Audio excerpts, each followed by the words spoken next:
नमस्कार दोस्तों, आप देख रहे हैं लेटेस्ट न्यूज 24। आज है 3 अगस्त 2026 सोमवार। आज श्रावण मास कृष्ण पक्ष की पंचमी तिथि है। साथ ही उत्तरा भाद्रपद नक्षत्र और सुकर्मा योग रहेगा। बात करें आज के कुछ खास इवेंट्स की तो आज देश भर में पवित्र श्रावण मास का पहला सोमवार मनाया जा रहा है। भगवान शिव के भक्त आज व्रत रख रहे हैं और सुबह से ही देश के सभी प्रमुख ज्योतिर्लिंगों और शिवालयों में जलाभिषेक के लिए भारी भीड़ उमड़ रही है।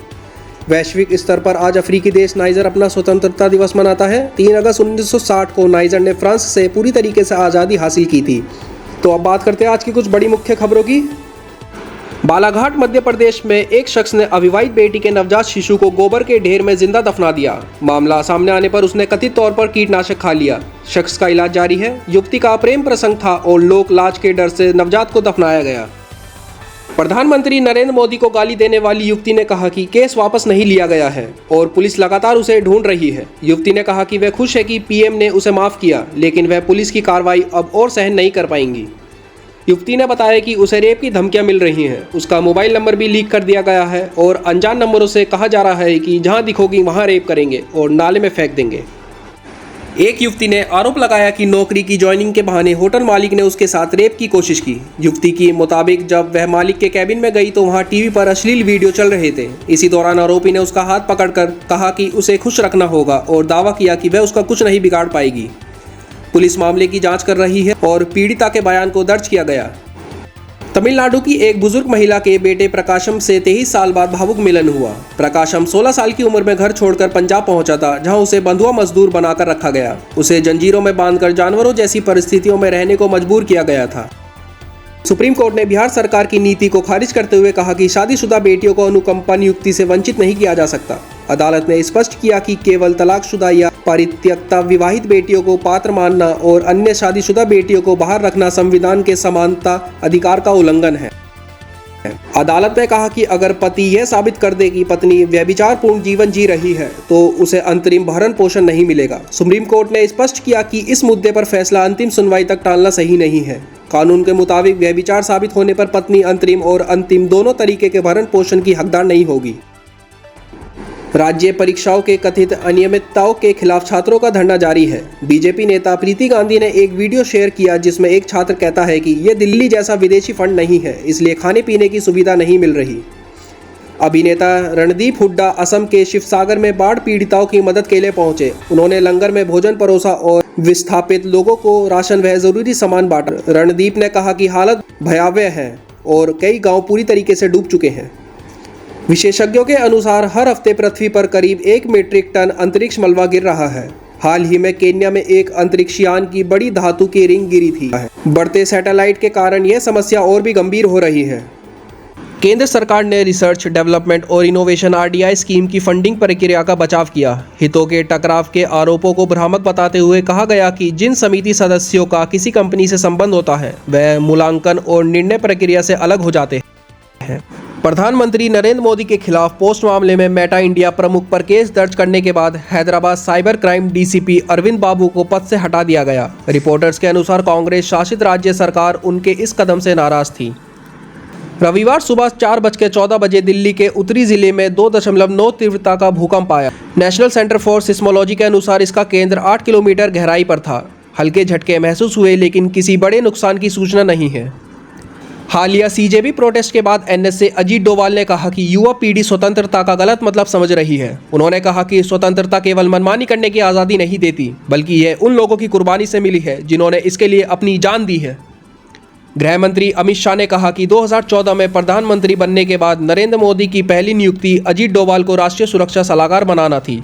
उन्होंने कहा कि डोवाल के कई काम सार्वजनिक नहीं किए जा सकते और भारत की सुरक्षा के इतिहास में उनके लिए एक स्वर्णिम पन्ना सुरक्षित रहेगा। नासिक की मयूरी नितिन काले ने इंजीनियरिंग के बाद 5 लाख सालाना पैकेज वाली नौकरी ठुकरा दी और बेटी की परवरिश के लिए पति के सुझाव पर जूस आउटलेट शुरू किया। बिना बिजनेस अनुभव के भी मेहनत के दम पर आज वह अपने कारोबार से 50 लाख सालाना कमा रही हैं। बिहार के पूर्व मंत्री मंजू वर्मा और उनके पति चंद्रशेखर वर्मा को आर्म्स एक्ट मामले में दोषी करार देते हुए MP MLA कोर्ट ने 7 साल जेल की सजा सुनाई। दोनों को पुलिस ने गिरफ्तार कर लिया है। वाराणसी पुलिस ने सांसद परिसर में राम मंदिर दान चोरी को लेकर किए गए नाटकीय प्रदर्शन के मामले में राहुल गांधी, पप्पू यादव और एक अन्य सांसद के खिलाफ FIR दर्ज की है। शिकायतकर्ता ने इसे सनातन धर्म का अपमान बताया। सीबीआई ने ईपीएफओ की शिकायत पर रिलायंस कैपिटल, उसके पूर्व चेयरमैन अनिल अंबानी और अन्य के खिलाफ एफआईआर दर्ज की है। आरोप है कि 2013 से 14 में किए गए 2500 करोड़ निवेश से जुड़े कथित फंड डाइवर्जन और धोखाधड़ी से ईपीएफओ को भारी नुकसान हुआ। दूरसंचार विभाग ने वोडाफोन आइडिया को 26.83 करोड़ का नोटिस भेजा है। आरोप है कि कंपनी ने 2022 स्पेक्ट्रम नीलामी से जुड़ी न्यूनतम नेटवर्क रोलआउट शर्तों का पालन नहीं किया। कंपनी ने कहा कि वह नोटिस की समीक्षा कर रही है और सेवाओं पर कोई असर नहीं पड़ेगा। भारतीय रेलवे ने कुछ ट्रेनों में on board housekeeping service OBHS और बेहतर लिनेन सुविधा शुरू की है। यात्री अब साफ सुथरे पैक्ड हैंड टॉवल और बेडशीट प्राप्त कर सकेंगे। OBHS की सुविधा 2007 से उपलब्ध है, लेकिन अब इसे और बेहतर किया गया। अब बात करते हैं विदेश की कुछ महत्वपूर्ण खबरों की। नाथुलाल दर्रे से भारत चीन सीमा व्यापार 6 साल बाद दोबारा शुरू हुआ। सिक्किम के वाणिज्य विभाग ने बताया कि इस साल 38 व्यापारियों को पास जारी किए गए। हस्तशिल्प, हस्तकरघा उत्पाद, धार्मिक सामग्री और रेडीमेड परिधान जैसी 36 वस्तुओं का व्यापार होगा। अमेरिका में भारतीय राजदूत विलियम मोहन क्वात्रा ने कहा कि सिंधु जल संधि सद्भावना से हुई थी, लेकिन पाकिस्तान ने अपने व्यवहार से इसे कमज़ोर किया। भारत ने संधि को स्थगित कर केवल वही वास्तविकता स्वीकार की जिसे पाकिस्तान पहले से ही नष्ट कर चुका था। अमेरिका के फ्लोरिडा में 26 वर्षीय महिला ने गुस्से में अपने 6 महीने के बच्चे को प्लेपेन में जोर से फेंक दिया, जिससे उसकी मौत हो गई। इस दौरान महिला टिकटॉक और पॉर्न वीडियो देखती रही। पुलिस ने उसे गिरफ्तार कर लिया है और दोषी साबित होने पर कम से कम 30 साल की जेल हो सकती है। आइडियाहो के एक रेस्टोरेंट के बाहर हुई गोलाबारी में 3 लोगों की मौत हो गई और कई घायल हुए। पुलिस ने हमलावर को ढेर कर दिया है और हमले के मकसद की जांच जारी है। चीन के 18 वर्षीय मा काई ने अपने दादा के लिए AI बेस्ट ऐप बनाया है, जो दवाइयों का समय याद दिलाता है। यह ऐप बीजिंग के AI कंपनी मॉडल बेस्ट के mini CPM large language model पर आधारित है और सोशल मीडिया पर इसे खूब सराहा जा रहा है। नाजका लाइन्स के ऊपर सैर कराने वाला एक छोटा टूरिस्ट विमान दुर्घटनाग्रस्त हो गया। हादसे में सभी 13 लोग, जिनमें 11 यात्री और 2 पायलट शामिल थे, की मौत हो गई। ज़मीन पर गिरते ही विमान आग के गोले में तब्दील हो गया। तो चलिए देखते हैं खेल जगत की और मनोरंजन से जुड़ी कुछ खबरें। कॉमनवेल्थ गेम्स 2026 में पुरुषों की 80 किलोग्राम बॉक्सिंग में अंकुश पंघाल ने गोल्ड मेडल जीता। वह पूर्व कबड्डी खिलाड़ी मनोज कुमार के बेटे हैं। अंकुश ने 11 साल की उम्र में बॉक्सिंग शुरू की थी और राष्ट्रीय व अंतर्राष्ट्रीय स्तर पर कई पदक जीते। वहीं कॉमनवेल्थ गेम्स 2026 में पुरुषों के 60 किलोग्राम वर्ग में बॉक्सर सचिन सिवाच ने गोल्ड मेडल जीता। वह ओलंपिक पदक विजेता विजेंद्र सिंह के भतीजे। सचिन ने 10 साल की उम्र में बॉक्सिंग शुरू की थी और अंतर्राष्ट्रीय स्तर पर कई पदक जीते हैं। CWG 2026 में भारतीय मुक्केबाज लवलीना बोरगोहेन ने महिलाओं के 75 किलोग्राम भार वर्ग में सिल्वर मेडल जीता। फाइनल में ऑस्ट्रेलिया की एमा सू ग्रीन टी से हारकर वह स्वर्ण पदक से चूक गई। वहीं भारतीय बॉक्सर प्रिया गंगास ने CWG 2026 में महिलाओं के 60 किलोग्राम वर्ग में कनाडा की बॉक्सर को हराकर गोल्ड मेडल जीता। इसी के साथ भारत ने एक ही CWG एडिशन में रिकॉर्ड तोड़ 4 बॉक्सिंग गोल्ड मेडल हासिल किए। कुल मिलाकर भारत के CWG 2026 में 10 गोल्ड मेडल हो गए। जूडो में भारत को पहला गोल्ड दिलाने वाली अस्मिता डे इतिहास रचने के बाद रो पड़ी। उन्होंने बताया कि उनके पिता का दिसंबर 2025 में निधन हो गया था।